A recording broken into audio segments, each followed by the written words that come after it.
Diceritakan kilas balik semua hal yang sudah terjadi saat perang besar ini pecah. Dimulai dengan Damsoseon dan para anggotanya yang bergegas menyerang musuh dari pihak Malam Sunyi. Dan juga sang iblis tombak sayap hitam yang tak mau kalah dan mengerahkan semua pasukan yang sudah dia siapkan sebelumnya untuk menghadang serangan dari kelompok aliansi pusat. Pertumpahan darah di setiap penjuru pun terjadi. Puluhan bahkan ratusan korban tak terhitung jumlahnya sudah berjatuhan. Lalu di sela-sela penyerangan itu, muncullah anak dari Moyong Yulseon, yaitu Moyong Yun, yang juga ikut serta dalam peperangan ini. Dengan seenaknya tanpa mengikuti strategi yang sudah disusun oleh Hye-rung, dia langsung menuju ke panglima perang musuh, yaitu sang iblis tombak sayap hitam. Pertarungan sengit pun terjadi antara sang tombak iblis sayap hitam melawan Moyong Yun beserta anak buahnya yang mengepung habis-habisan. Namun apalah daya, karena memang iblis tombak sayap hitam bukanlah julukan semata, melainkan dia memang memiliki kemampuan yang sepadan dengan julukannya tersebut. Arah pertarungan seketika berubah secara drastis dan membuat Moyong Yun terdesak dan harus rela kehilangan satu lengannya saat sang tombak iblis sayap hitam masuk dalam mode serius. Tergeletaklah Moyong Yun serta mengerang kesakitan di tanah merasakan rasa sakit saat kehilangan satu lengannya. Sang iblis tombak sayap hitam pun mengakui jika Moyong Yun memang hebat. Namun dia merasa jika Tuan Putri sepertinya tak akan pernah merasakan pahitnya kehidupan dan masih belum memiliki pengalaman yang luas. Dia berkata seperti itu sambil bersiap untuk menusukkan tombaknya pada Putri Moyong Yulseon tersebut. Di tempat lain terlihat Hye-rung beserta sekuat pembasmi iblis sudah mulai mengendalikan alur peperangan. Mereka merasa sangat percaya diri untuk mengalahkan gelombang musuh yang sudah mulai berkurang. Hye-rung sangat senang karena perjuangan mereka selama 3 tahun ini akhirnya membuahkan hasil. Dan sekarang hanya tinggal menangkap sang iblis tombak sayap hitam lalu mengakhiri perang ini. Terlihat juga sang kaisar bela diri Damsoseon menghabisi puluhan musuh dengan tinjunya. Dia sudah menyelamatkan puluhan bahkan ratusan nyawa di medan perang ini. Karena Damsoseon ingin meminimalisir korban dari pihak aliansi pusat. Karena dirasa pasukan Malam Sunyi sudah mulai terpukul mundur, maka Dam ingin memeriksa di titik yang paling penting. Kembali lagi pada situasi sang iblis tombak sayap hitam yang bersiap menghabisi Moyong Yun saat ini. Konsentrasinya teralihkan karena kedatangan dari sang kaisar bela diri yaitu Damsoseon. Bertegur sapalah mereka berdua karena keduanya sama-sama sudah mengetahui jika musuh yang akan mereka lawan adalah lawan yang memiliki kekuatan yang sangat besar. Damsoseon bersyukur jika sang iblis tombak sayap hitam tidak kalah di tangan Moyong Yun. Jadi dia bisa menguji kekuatan penuhnya sekarang juga. Dan sang iblis tombak sayap hitam juga merasa senang jika dia saat ini bisa membalaskan dendam dari kakak seperguruannya yang sudah dihabisi oleh Damsoseon sebelumnya. Saat mereka berdua sedang bertatap muka dan saling mempersiapkan diri untuk pertarungan hidup dan mati, Moyong Yun merintih kesakitan di tanah sendirian. Namun tak berselang lama dia pun mengingat suatu hal yang membuat suasana hatinya menjadi kurang baik. Dia mengingat saudara lelakinya yang selalu meremehkannya dan terlihat lebih diperhatikan oleh ayahnya. Di saat ayahnya sekarang sudah mulai melirik kemampuannya, maka Moyong Yun bertekad untuk tak mengecewakan ayahnya. Sambil mengikat luka tebasannya, Moyong Yun meyakinkan dirinya supaya tidak menjadi seperti saudaranya yang gagal dan sudah berani melarikan diri dari rumahnya. Dia cukup kesal karena ucapan dari sang iblis tombak sayap hitam yang menganggapnya seperti seorang putri yang tak mengenal pahitnya kehidupan. Karena Moyong Yun berkata jika perjuangan hidup dan matinya sudah dimulai saat dia masih dalam kandungan hingga dia lahir. Dia adalah Moyong Yun, putri dari Moyong Yulseon, pejuang yang tak pernah terkalahkan. Maka jangan pernah menganggapnya remeh, ungkapnya sambil berdiri dari kondisi yang sangat memprihatinkan. Damsoseon dan sang iblis tombak sayap hitam memulai pertarungannya. Hal ini membuat Damsoseon sangat antusias sebagai orang yang sangat gila akan pertarungan. Dan berkata jika momen ini adalah momen yang sangat dia tunggu-tunggu. Itu dikarenakan sang tombak iblis sayap hitam merupakan petarung terkuat dari sekte Malam Sunyi. Jadi Dam sudah menantikan untuk bertarung melawan sang iblis tombak sayap hitam seperti ini. Nampak pertarungan sengit terjadi antara kedua kekuatan besar yang saling bertubrukan di sana. Pukulan demi pukulan Damsoseon satu persatu dihindari oleh sang iblis tombak sayap hitam. Dengan tombaknya dia membuat Damsoseon kesusahan untuk mendaratkan serangannya. Hingga Dam harus sedikit menjaga jarak di sana. Lalu dengan satu tarikan nafas mereka berdua mengadu pukulan serta tombaknya untuk mengetahui kekuatan siapakah yang lebih kuat. Saat kedua energi dari tombak dan pukulan Damsoseon bertubrukan, nampaklah ledakan aura yang sangat dahsyat keluar. Sampai-sampai tanah yang mereka pijak hancur berkeping-keping saat itu juga. Sang iblis tombak dengan lincahnya melompat dan mendaratkan tebasan tombaknya pada dada Damsoseon. Dam juga menyadari Jika tebasan itu sedikit lebih dalam lagi, maka tubuhnya mungkin akan terbelah menjadi dua. Lalu dengan sopan Dam bertanya dari sekte manakah sang iblis tombak sayap hitam sebenarnya. Dengan tenang, sang iblis tombak sayap hitam berkata jika hal seperti sekte itu tidak ada di wilayah malam sunyi. Dia hanya bertarung dengan master bela diri yang lain lalu berusaha menyempurnakan teknik bela dirinya secara otodidak. Lalu sebuah teknik dikeluarkan olehnya. Dengan tombak yang diselimuti energi ki gelap, melesatlah energi itu ke arah Dam Joseon. Namun terlihat Mo Yong-hyun melompati Dam Joseon dengan sembrononya dan membatalkan serangan dahsyat itu dengan teknik tendangannya. Dia berkata jika sebelumnya dia hanya lengah. Jadi dia meminta Dam Joseon untuk tak mengganggu pertarungannya. Mo Yong-hyun masih bersikeras untuk mengalahkan sang tombak iblis sayap hitam. Dia memperingatkan Dam Joseon jika sang iblis tombak sayap hitam adalah mangsanya. Dengan cepat dia melesat maju dan akan menyerang sang tombak iblis sayap hitam. Namun di sini Dam tak mau berdiam diri, maka dia juga ikut bergerak maju dan turut menyerang. Dengan tombaknya dia berusaha untuk menebas Mo Yong-hyun. Namun dengan kelincahannya Mo Yong-hyun menghindari dan berusaha memperkecil jarak serangannya. Saat dari depan Mo Yong-hyun sudah bersiap memberikan tendangan mematikannya pada sang tombak iblis sayap hitam, terlihat pula Dam Joseon juga dari belakang bersiap untuk mendaratkan tinjuan mautnya. Dengan timing yang sangat tepat, sang tombak iblis menghindarinya, membuat tendangan serta tinjuan mereka berdua saling beradu satu sama lain. Perdebatan terjadi antara Mo Yong-hyun dan Dam Joseon. Mo Yong-hyun mengeluh karena Dam Joseon yang ikut campur dalam pertarungannya. Namun Dam berkata hal yang masuk akal, karena saat ini mereka berada di medan perang. Maka akan lebih baik untuk mengalahkan musuh lebih cepat supaya meminimalisir kerugian dari pihak mereka. Apalagi Mo Yong-hyun terlihat terluka cukup parah. Jadi Dam Joseon memintanya untuk mundur, lalu merawat lukanya terlebih dahulu. Dengan cepat sang tombak iblis sayap hitam bergerak mundur dan menjaga jarak dari mereka berdua.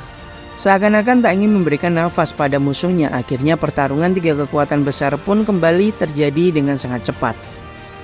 Perpaduan antara pukulan dan tendangan Dam Joseon serta Mo Yong-hyun dapat dihindari dengan timing yang sangat tepat oleh sang iblis tombak sayap hitam.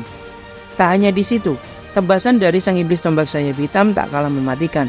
Bahkan terlihat bisa membuat Dam Joseon serta Mo Yong-hyun kewalahan akan perpaduan gerakan lincah serta seni tombak yang sangat luar biasa. Pertarungan antara ketiga kekuatan besar itu pun terus berlanjut.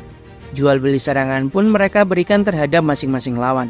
Pada suatu titik nampaklah sang iblis tombak sayap hitam mengusap darah yang sedikit keluar dari dalam mulutnya. Dam yang mengetahui jika sang musuh sudah mulai kelelahan, dengan cepat dia mengeluarkan seluruh kemampuannya. Dengan energi ki yang meluap-luap keluar dari tubuhnya, membuat energi itu menyelimuti kedua tangannya seperti layaknya sarung tinju raksasa. Mo Yong-hyun juga tak mau kalah, dia juga mengeluarkan teknik andalan melalui kakinya. Mengetahui bahaya yang akan menghampirinya, sang tombak iblis sayap hitam pun juga mengeluarkan sebuah teknik yang membuatnya mengeluarkan segenap kemampuannya. Dengan teknik Ghost Spear-nya, dia seperti mengeluarkan aura bayangan mengerikan di belakang tubuhnya. Dan tiga energi yang sangat dahsyat kembali berbenturan membuat ledakan yang sangat luar biasa. Dari kejauhan, Yerung melihat ledakan energi layaknya pilar menjulang ke atas langit dengan sangat dahsyatnya.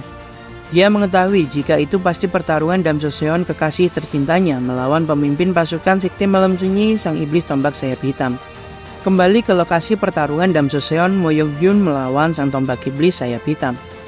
Tiga benturan energi dahsyat itu pun membuat lokasi pertarungan menjadi hancur berantakan. Lalu terlihatlah Dam Joseon yang tergeletak di tanah serta tertusuk tombak pada paha kaki kanannya. Mo Yong-hyun pun juga mengalami hal yang sama menyakitkannya. Meski sang tombak iblis sayap hitam terluka parah di perutnya, namun dia bisa menusuk Mo Yong-hyun dengan jubah hitamnya hingga menembus perutnya. Mo Yong-hyun sampai heran bagaimana bisa monster ini menembus perisainya dengan mudahnya, yang padahal baju perisainya didesain sangatlah kuat. Namun tak mau berhenti di situ, Mo Yong-hyun pun berusaha memberikan serangan lanjutan pada sang tombak iblis sayap hitam. Tapi dia pun tak berdiam diri. Mo Yong-hyun pun dilemparkan sangat jauh oleh sang tombak iblis. Setelah itu sang tombak iblis berusaha memanggil tombak yang sudah menancap pada kaki Dam Joseon. Namun ada yang aneh karena tombaknya tak kunjung datang padanya. Ternyata tombak itu telah digenggam oleh Dam Joseon, dan Dam berusaha mencabut tombak itu dari kakinya. Saat sang iblis masih memperhatikan Dam Joseon yang menggenggam tombaknya, melesatlah Mo Yong-hyun memberikan serangan pada sang tombak iblis sayap hitam dengan tendangan dahsyatnya. Karena serangannya ditangkis oleh kaki sang iblis tombak, dilanjutkanlah tebasan yang diarahkan kepada kepala musuhnya. Namun pastinya sang iblis tombak sayap hitam tak hanya berdiam diri. Dia pun mencoba menyerang Mo Yong-yun dengan tusukan tangannya yang sangat tajam. Beruntungnya Mo Yong-yun dapat menghindari dan memberikan tendangan uppercut pada dagu sang tombak iblis sayap hitam. Saat melayang di udara, sang tombak iblis berusaha membalas serangan itu. Namun Mo Yong-yun dengan sangat cepat memberikan tendangan keduanya yang tepat mengenai kepala sang tombak iblis sayap hitam hingga membuat ledakan energi yang sangat luar biasa. Di saat-saat terakhir, pedang Mo Yong-yun sudah siap menebas sang tombak iblis sayap hitam. Dengan sombongnya Mo Yong-yun bertanya, bagaimana rasanya dikalahkan oleh seorang anak-anak. Lalu Mo Yong-yun menebaskan pedangnya ke leher sang tombak iblis sayap hitam. Namun terlihat sang tombak iblis melakukan gerakan tangan seperti mengeluarkan sebuah teknik pada tanah yang mereka pijak. Dengan sekejap mata hancurlah berkeping-keping tanah yang mereka pijak saat ini. Nampaklah tampilan yang sangat gagah disertai dengan sayap hitamnya. Sang tombak iblis sayap hitam pun berkata jika dia baru saja mengatur nafasnya. Ratusan bahkan ribuan tusukan dari jubahnya membuat Mo Yong-yun tak mampu berbuat apa-apa di tanah. Saat dia ingin kembali fokus terhadap tombaknya, nampaklah Dam Joseon yang sudah menyuntikkan energi dalam tombak itu dan bersiap untuk menyerang sang iblis tombak sayap hitam. Melesatlah tombak itu dengan kekuatan penuh ke arah sang iblis tombak sayap hitam dengan sangat cepat. Dia berusaha menahannya dengan jubah hitam andalannya.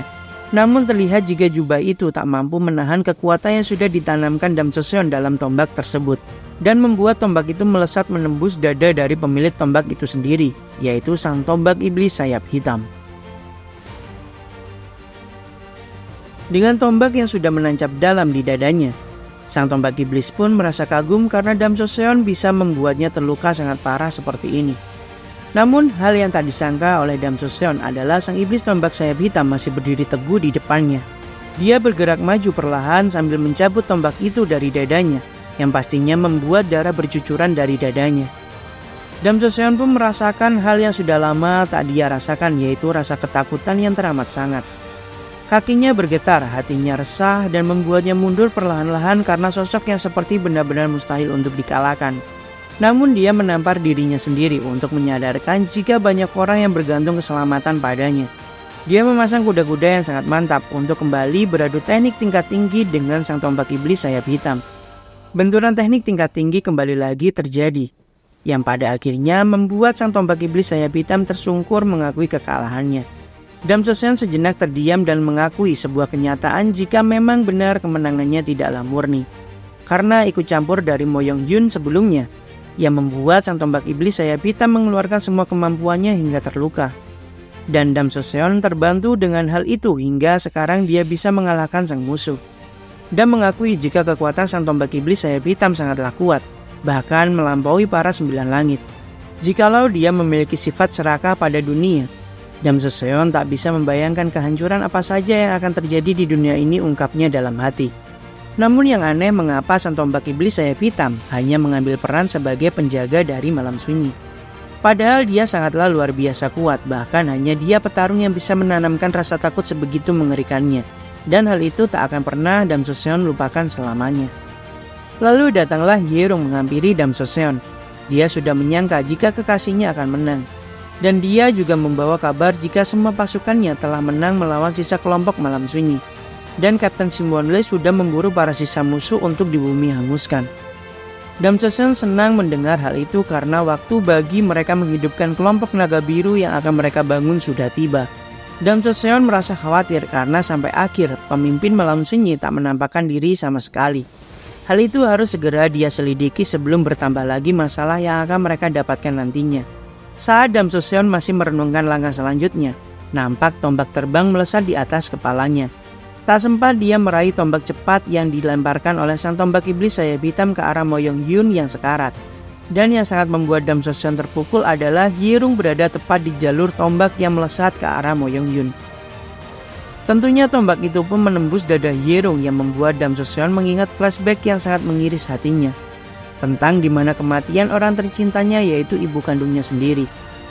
Tombak itu ditangkis oleh semua anak buah Mo Yong-yun yang membuatnya dapat beberapa momen. Mo Yong-yun pun melompat ke arah sang tombak iblis sayap hitam. Lalu dengan cepatnya dia menebas kepala sang iblis tombak sayap hitam. Dam Joseon pun hanya mampu menangisi kejadian yang membuat kekasihnya mengalami hal malang seperti ini.